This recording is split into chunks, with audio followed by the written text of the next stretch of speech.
नमस्कार मेरे प्यारे विद्यार्थियों व विद्वान साथियों, स्वागत करता हूं आपका इनोवेशन स्टडी यूट्यूब चैनल पर। मैं संदीप चौधरी एक बार फिर हिंदी सब्जेक्ट के साथ आपके सामने उपस्थित हुआ हूं। आज हम हिंदी की क्लास शुरू करेंगे। मैंने आपको बोला था भी व्याकरण है वो आपका 10 नंबर का है, और व्याकरण एक बार फिर से मैं आपको बता देता हूँ व्याकरण में क्या क्या टॉपिक रहने वाले हैं। पदभेद आपका स्टार्टिंग में पदभेद है, पदभेद, और पदभेद में आपकी संज्ञा है, ठीक है, संज्ञा है। इसमें सर्वनाम है, सर्वनाम, विशेषण और क्रिया व अवयव, ठीक है। उसके बाद में है उपसर्ग और प्रत्यय।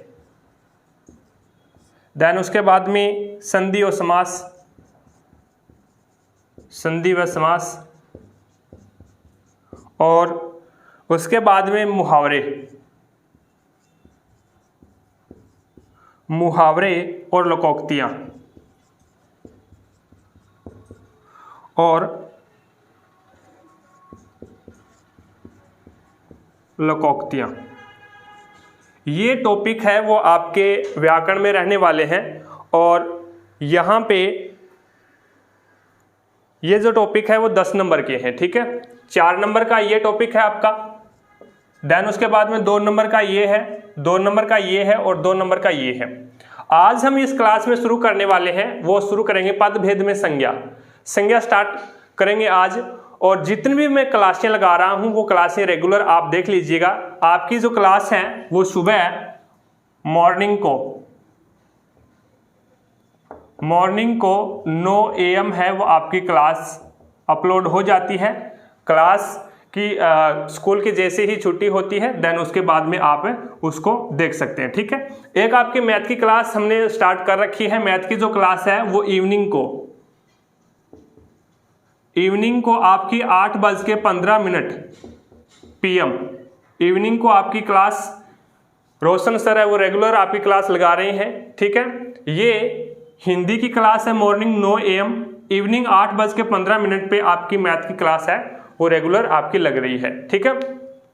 आज हम इस क्लास में संज्ञा स्टार्ट करेंगे। ये जो आपका व्याकरण है वो पूरा का पूरा 10 नंबर का है, और मैं जितने भी क्लासें लगाता हूं वो क्लासें आप देख लेते हैं तो आपको 10 में से 10 लेने में कोई नहीं रोक सकता, ठीक है। तो हेडिंग डालिए संज्ञा, देन उसके बाद में स्टार्ट करते हैं। संज्ञा शब्द है वो 2 शब्दों से मिलकर बना है, ठीक है। एक थोड़ा सा परिचय पढ़ लेते हैं संज्ञा का। संज्ञा जो शब्द है वो 2 शब्दों से मिलकर बना है। एक शब्द है सम प्लस में ज्ञ से, सम प्लस में ज्ञ से मिलकर बना है। अब यहां पे देखिएगा इसका अर्थ क्या होता है, इसका अर्थ क्या होता है। तो यहां पे इसका अर्थ होगा सम्यक ज्ञान। अब आप बोलोगे सर सम्यक ज्ञान क्या होता है, तो सम्यक का अर्थ होता है संपूर्ण, सम्यक का अर्थ होता है संपूर्ण और ज्ञान। समझ में आगे बात। एक आपको मैं बता दूं, मैं जितना भी टॉपिक आपको करवाऊंगा व्याकरण में उसका PDF आपको एक अपना टेलीग्राम चैनल है इनोवेशन स्टडी के नाम से, लिंक आपको डिस्क्रिप्शन बॉक्स में मिल जाएगा। एक अपना व्हाट्सएप ग्रुप है, ठीक है। व्हाट्सएप नंबर अपने ये है 9887693449। एक व्हाट्सएप ग्रुप बनाया गया है इनोवेशन स्टडी के नाम से क्लास 10th का, उसका लिंक भी आपको डिस्क्रिप्शन बॉक्स में मिल जाएगा। PDF आपको उस पर मिल जाएगी। जैसे ही चैप्टर आपका कंप्लीट होता है देन उसके बाद में उसकी PDF है वो अपलोड वहां पे कर दी जाएगी। आपको यहाँ पे देखना है, ठीक है। संज्ञा शब्द है वो सम प्लस में ज्ञ 2 शब्दों से मिलकर बना है, जिसका अर्थ होता है सम्यक ज्ञान, या हम इसको बोल सकते हैं संपूर्ण ज्ञान, ठीक है। अब हम बात करते हैं संज्ञा शब्द का पर्यायवाची क्या है। संज्ञा शब्द का पर्यायवाची क्या होता है अभी, तो संज्ञा शब्द का पर्यायवाची होता है नाम। संज्ञा शब्द का पर्यायवाची क्या होता है? नाम होता है। और संज्ञा का अर्थ क्या होता है? पहचान। किसी चीज की पहचान करवाना वो ही क्या होती है? संज्ञा होती है। ठीक है, तो इसका शाब्दिक अर्थ क्या हो जाएगा? शाब्दिक अर्थ क्या हो जाएगा? वो हो जाएगा पहचान। इतनी बातें समझ में आई आपको? हमारे संसार में बहुत सारी वस्तुएं हैं, चाहे वो वास्तविक हो या फिर काल्पनिक हो, सभी का अपना अपना एक नाम होता है और वो ही नाम ही क्या होती है? संज्ञा होती है। तो यहाँ पे संज्ञा का पर्यायवाची तो आपका हो गया नाम, देन उसके बाद में संज्ञा का शाब्दिक अर्थ हो गया पहचान। कोई भी चीज की, आप कोई भी वस्तु की, कोई भी व्यक्ति की अगर आप पहचान करवा रहे हैं तो वो उसकी क्या हो जाएगी? संज्ञा हो जाएगी। ठीक है, अब हम चलते हैं डेफिनेशन पे। डेफिनेशन पे चलते हैं तो अगर आप इसका स्क्रीनशॉट लेना चाहे तो दोबारा से लिख देता हूं मैं। पर्यायवाची होता है नाम। ठीक है, इसका आप स्क्रीनशॉट ले सकते हैं। देन उसके बाद में हम नेक्स्ट परिभाषा पे चलते हैं भी। ठीक है, देखो परिभाषा क्या हो जाएगी संज्ञा की? किसी व्यक्ति, वस्तु, स्थान, गुण, भाव, दशा आदि के नाम को हम क्या बोलते हैं? संज्ञा बोलते हैं। ठीक है, तो इसकी परिभाषा लिखिएगा। परिभाषा क्या हो जाएगी? परिभाषा हो जाएगी किसी व्यक्ति, स्थान, वस्तु, गुण, भाव, दशा या अवस्था आदि के नाम को संज्ञा कहते हैं। किसी व्यक्ति, वस्तु, स्थान, दशा, गुण व अवस्था आदि के नाम को संज्ञा कहते हैं। बातें समझ में आई? अगर मैं यहां से नाम को हटा दूं एक बार, ठीक है, एक बार नाम को हटा दिया मैंने, किसी व्यक्ति, वस्तु, स्थान, दशा, गुण व अवस्था आदि को संज्ञा कहते हैं। ठीक है, आदि को संज्ञा नहीं कहते, लेकिन उसके नाम को संज्ञा कहते हैं। ठीक है ना, ये भूल मत जाना। किसी व्यक्ति, वस्तु, स्थान, दशा, गुण व अवस्था आदि के नाम को संज्ञा कहा जाता है। अब यहां पे आती है संज्ञा कितने प्रकार की होती है। अब हम बात करेंगे संज्ञा कितने प्रकार की होती है। तो प्राचीन मान्यताओं के अनुसार संज्ञा है वो 5 प्रकार की थी। अब आप बोलोगे सर हमने तो 3 ही प्रकार पढ़े हैं, सर गलत करवा रहे हैं। तो देखिएगा, आप पहले पढ़ते जाइएगा, देन उसके बाद में जैसे ही चैप्टर कंप्लीट होता है तो उसके बाद में बताइएगा मेरे को। ठीक है, तो प्राचीन मान्यताओं के अनुसार, प्राचीन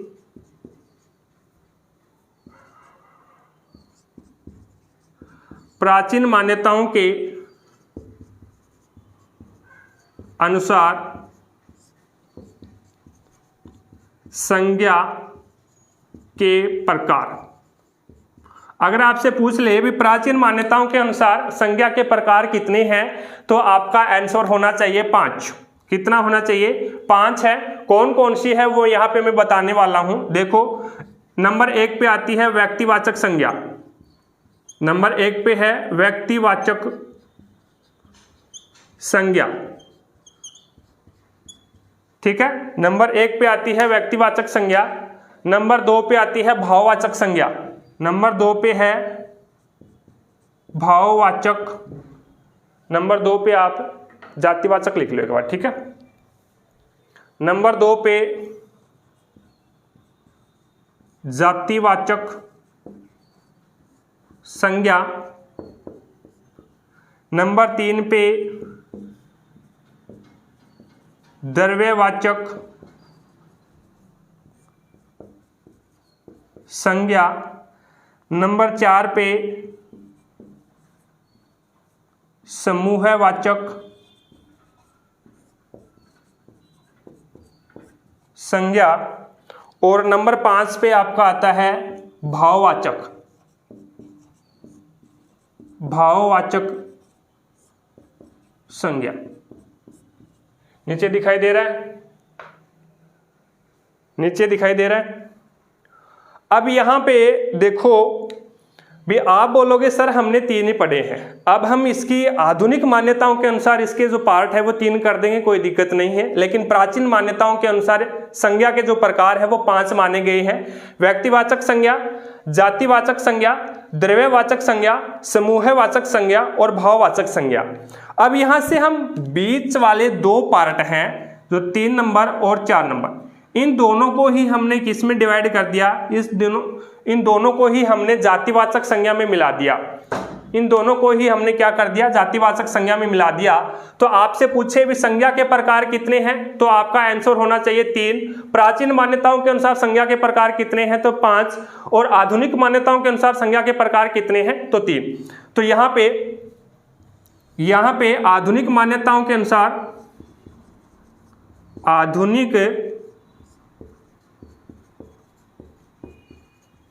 आधुनिक मान्यताओं के अनुसार संज्ञा के प्रकार,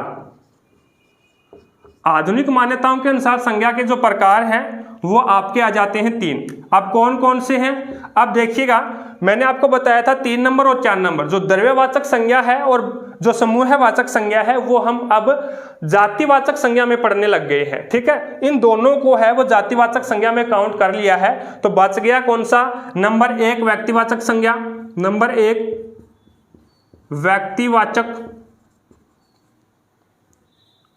व्यक्तिवाचक संज्ञा। नंबर 2 पे आपका आता है, वो आता है जातिवाचक संज्ञा, जातिवाचक संज्ञा। और नंबर 3 आपके पास में आता है, वो आता है भाववाचक संज्ञा, भाववाचक संज्ञा। ठीक है, अब मैंने आपको बता दिया प्राचीन मान्यताओं के अनुसार संज्ञा के प्रकार कितने हैं, 5 प्रकार हैं। कौन कौन से हैं, व्यक्तिवाचक, जातिवाचक, द्रव्यवाचक, समूहवाचक और भाववाचक।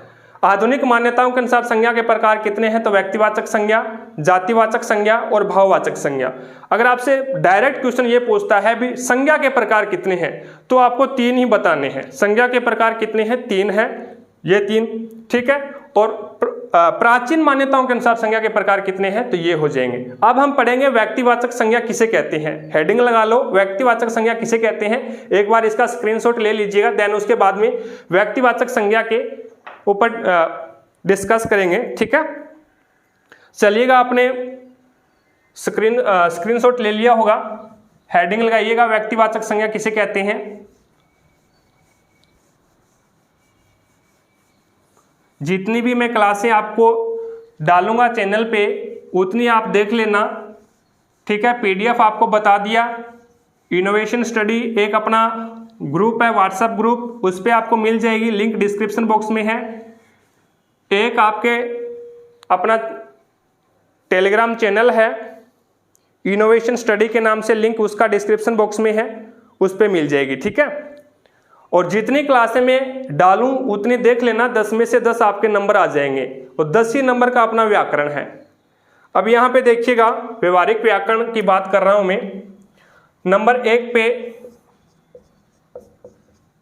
व्यक्तिवाचक संज्ञा, व्यक्तिवाचक संज्ञा। व्यक्तिवाचक संज्ञा किसे कहते हैं भाई, वह संज्ञा शब्द जो किसी एक व्यक्ति, एक वस्तु, एक स्थान आदि का बोध करवाए, उसे हम क्या बोलते हैं, व्यक्तिवाचक संज्ञा कहते हैं। लिख लीजिएगा, वह संज्ञा शब्द, वह संज्ञा शब्द जो किसी एक व्यक्ति, वस्तु,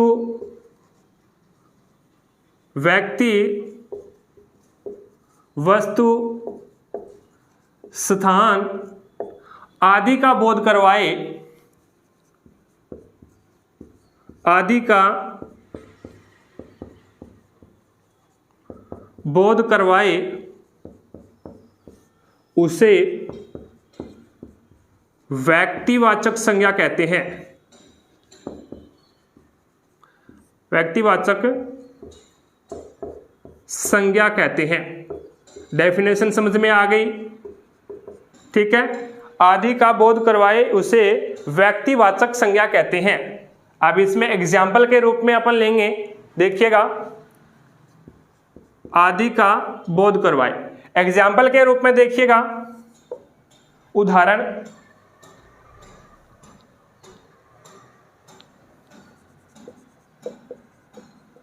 उदाहरण इसमें क्या क्या होगा। सबसे पहले कोई देश का नाम है, देखिएगा, गांव का नाम इसमें ही आएगा, गांव का नाम, देश का नाम, शहर का नाम या द्वीप का नाम, द्वीप का नाम किस में आता है? व्यक्तिवाचक संज्ञा के अंतर्गत आता है। ठीक है, नंबर 2 पे यहां पे आता है आपका पशु का नाम, नदियों का नाम, ठीक है, नदियों का नाम आ जाता है, नहर का नाम आ जाता है, कोई झील का नाम है वो इसमें आ जाता है। नदियों का नाम, नहर का नाम, झील का नाम या फिर समुद्र का नाम किस में आएगा? वो आएगा व्यक्तिवाचक संज्ञा के अंतर्गत। एग्जाम्पल में आगे आपको बता दूंगा, कोई दिक्कत नहीं है। पशु का जो नाम है, पशु का नाम है वो भी किस में आएगा? व्यक्तिवाचक संज्ञा के अंतर्गत आ जाएगा। किताब का नाम यानी पुस्तक का नाम आ जाएगा, पुस्तक का नाम, पुस्तक या फिर अखबार, ठीक है, पुस्तक, अखबार या फिर ग्रंथ, ग्रंथ का नाम इसमें ही आएगा। देन उसके बाद में आगे मैं बात करूं तो दिन या फिर माह का नाम, दिन या माह का नाम भी इसी में आएगा, नीचे दिखाई दे रहा है। आप देखो इसके अपन एग्जाम्पल लिख लेते हैं। गांव का नाम, कोई भी आपका गांव का नाम लिख लीजिएगा। देश का नाम भारत, ठीक है, और यहाँ पे शहर का नाम भादरा, कोई भी जयपुर, ठीक है, ये क्या है? व्यक्तिवाचक संज्ञा है। द्वीप का नाम अंडमान निकोबार द्वीप समूह है, आप लिख लीजिएगा। नदियों के नाम जैसे गंगा नदी है, गंगा नदी। देन उसके बाद में नहर का नाम इंदिरा गांधी नहर, इंदिरा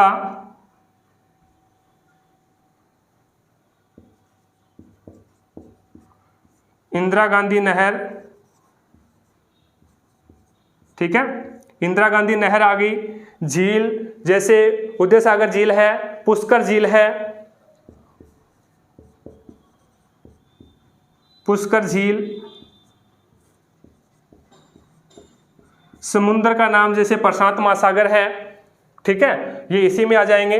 पशु का नाम जैसे कि महाराणा प्रताप के घोड़े का नाम था चेतक, तो चेतक है वो इसमें आ जाएगा।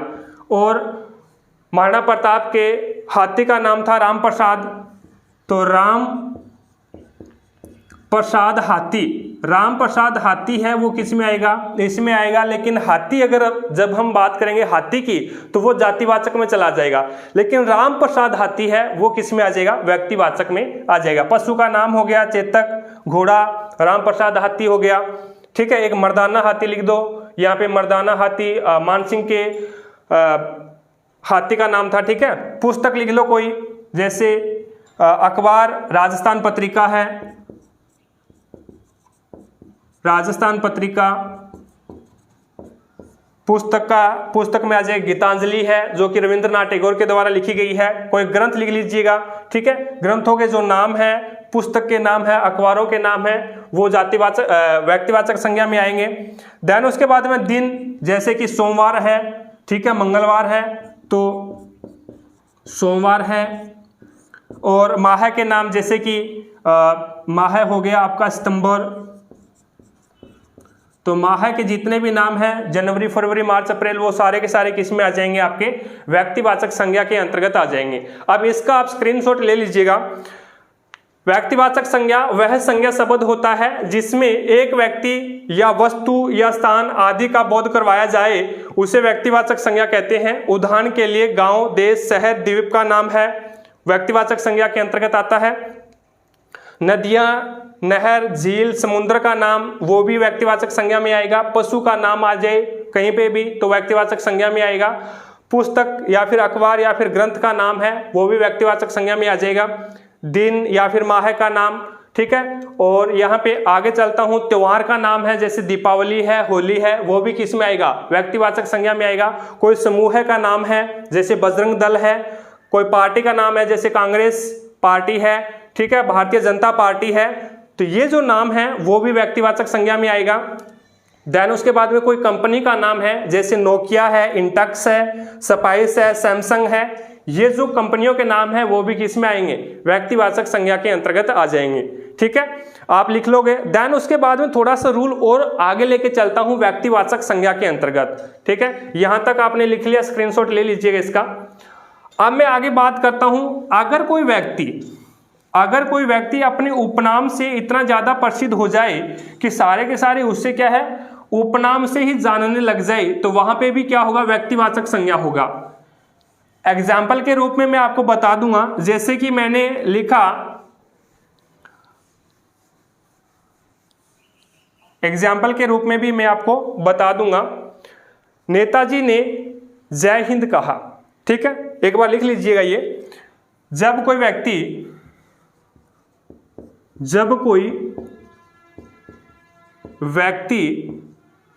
अपने उपनाम से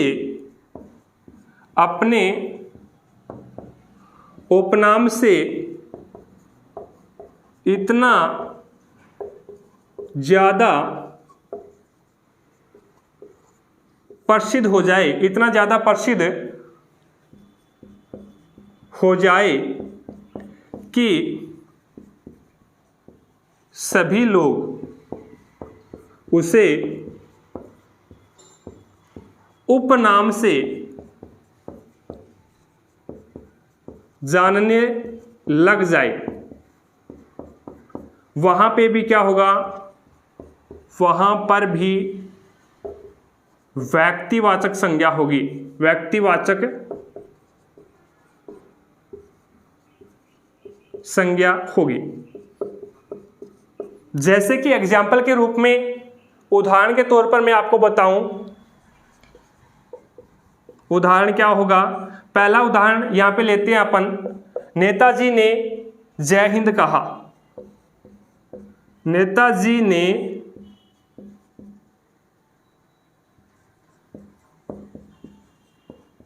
जय हिंद कहा, ठीक है, और मैंने नेताजी ने जय हिंद कहा और मैंने नेताजी को अंडरलाइन कर दिया, ठीक है। अब आपसे क्वेश्चन कैसे पूछेगा भी, नेताजी ने जय हिंद कहा, अंडरलाइन या फिर रेखांकित शब्द में संज्ञा बताइए, संज्ञा क्या होगी। तो यहां पे अंडरलाइन किसको किया गया है, नेताजी को किया गया है। जैसे मैंने लिखा, गुरुजी ने गीतांजलि लिखी,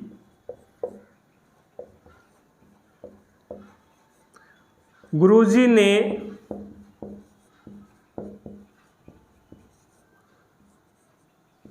गीतांजलि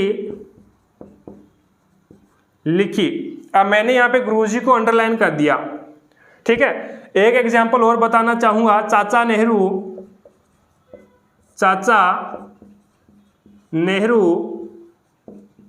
भारत के प्रथम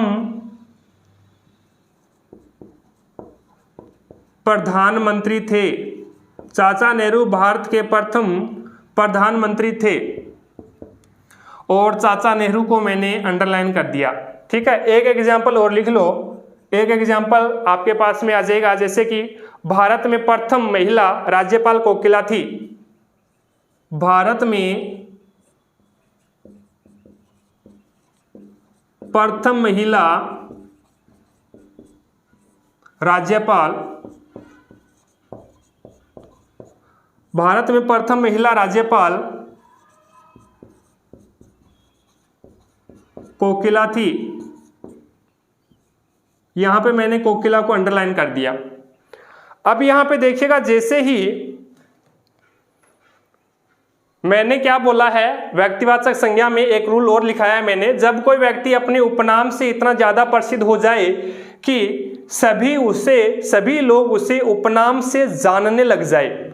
अब किसी का स्कूल में नाम अजय है और घर पे नाम विजय है, तो आप बोलोगे सर कि मुझे तो घर पे सारे विजय के नाम से जानते हैं। अब वो घर वाले विजय के नाम से जानते हैं आपको, स्कूल वाले अजय के नाम से ही जानते हैं, विजय के नाम से आपको नहीं जानते। लाड का नाम आपका विजय होगा लेकिन स्कूल में आपका नाम अजय है, तो स्कूल में आपको अजय के नाम से जानते हैं, आपका जो उपनाम है वो घर तक सीमित रह गया। लेकिन मैं यहाँ पे घर तक सीमित नहीं बोल रहा, मैं यहाँ पे बोल रहा हूँ कि सभी लोग उसी उपनाम से जानने लग जाए।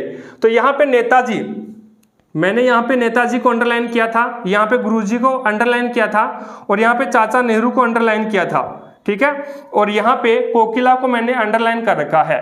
तो नेताजी ने जय हिंद कहा, जैसे ही नेताजी का नाम आया आपके दिमाग में तुरंत सुभाष चंद्र बोस का नाम याद आ गया भी हाँ, नेताजी सुभाष चंद्र बोस की उपाधि है या फिर उसे उपनाम है। जैसे ही गुरुजी ने गीतांजलि लिखी, अब गुरुजी ने, इतने तक आपको नाम याद नहीं आया होगा, लेकिन जैसे ही गीतांजलि लिखी है मैंने लिखा तो रविंद्रनाथ टैगोर का नाम आपको याद आ गया होगा क्योंकि उसका उपनाम है गुरुजी।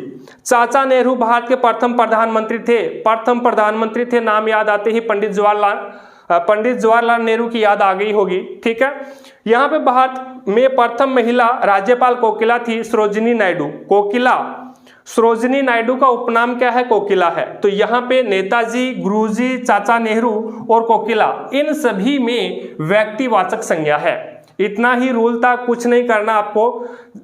पहले कुछ एक मैंने उदाहरण लिखाए थे उसको याद कर लेना, देन उसके बाद में इसको याद कर लेना। जब भी कोई उपनाम देकर के आपसे संज्ञा पूछे तो वहां पे व्यक्तिवाचक संज्ञा हो जाती है। आज हमने इस क्लास में संज्ञा का 1 नंबर जो पार्ट था, 1 नंबर प्रकार था व्यक्तिवाचक संज्ञा, वो हमने कंप्लीट किया है। नेक्स्ट जो हमारा क्लास रहेगा उस क्लास में हम जो नेक्स्ट 2 जातिवाचक संज्ञा और भाववाचक संज्ञा, ये 2 बचे हुए हैं, वो नेक्स्ट क्लास में कंप्लीट कर लेंगे, क्योंकि भाववाचक जो संज्ञा है वो छोटी सी संज्ञा है, व्यक्तिवाचक थोड़ा सा बड़ा है, तो दोनों को एक क्लास में कवर कर लेंगे, ठीक है। आई होप आपको सब कुछ क्लियरली समझ में आ गया होगा। स्क्रीनशॉट लीजिएगा, देन क्लास को हम यहीं पे फिनिश करेंगे। याद रखना, डेली आपकी जो क्लास है वो सुबह 9 बजे आएगी, ठीक है। हिंदी की क्लास सुबह 9 बजे आएगी, व्याकरण कंप्लीट मैं आपको करवा दूंगा। और जितनी भी क्लासें में आपके लिए व्याकरण के डालता हूं वो अगर आप देख लेते हैं तो आपके 10 में से 10 नंबर लेने में आपको कोई नहीं रोक सकेगा, ठीक है। एक याद रखना, आपकी शाम को 8:15 पे मैथ की क्लासें लग रही है। Complete course free of cost आपको करवाया जाएगा, प्लस में आपको डेस्क वर्क भी करवाई जाएगी। एक्सीलेंट और आपकी संजीव दोनों की जो डेस्क वर्क है वो करवाई जाएगी, ठीक है। शाम को 8:15 पे मैथ की क्लास आती है, सुबह 9 बजे आपकी हिंदी की क्लास आती है। पीडीएफ मैंने आपको बता दिया भी। एक तो आपका टेलीग्राम चैनल है इनोवेशन स्टडी के नाम से, लिंक डिस्क्रिप्शन बॉक्स में मिल जाएगा। एक अपना व्हाट्सएप ग्रुप है इनोवेशन स्टडी के नाम से, उसका लिंक भी आपको डिस्क्रिप्शन बॉक्स में मिल जाएगा, वहां से आप जाके उन दोनों को फॉलो कर लीजिएगा, ठीक है। तो आज की क्लास में इतना ही फ्रेंड्स। अगर कोई चैनल पे नया है तो चैनल को सब्सक्राइब कर लें, पास में लगे बेल आइकन को जरूर दबा लें, ताकि जैसे ही हम नेक्स्ट वीडियो लेके आए, नेक्स्ट क्लास लेके आए, तो उसका नोटिफिकेशन सबसे पहले आपके पास पहुंच जाए और आप तुरंत उसका लाभ उठा सको। ज्यादा से ज्यादा क्लासों को शेयर कीजिएगा, ज्यादा से ज्यादा लाइक कीजिएगा। तो आज की क्लास में इतना ही फ्रेंड्स, मिलेंगे हम नेक्स्ट क्लास में, तब तक के लिए जय हिंद, जय भारत।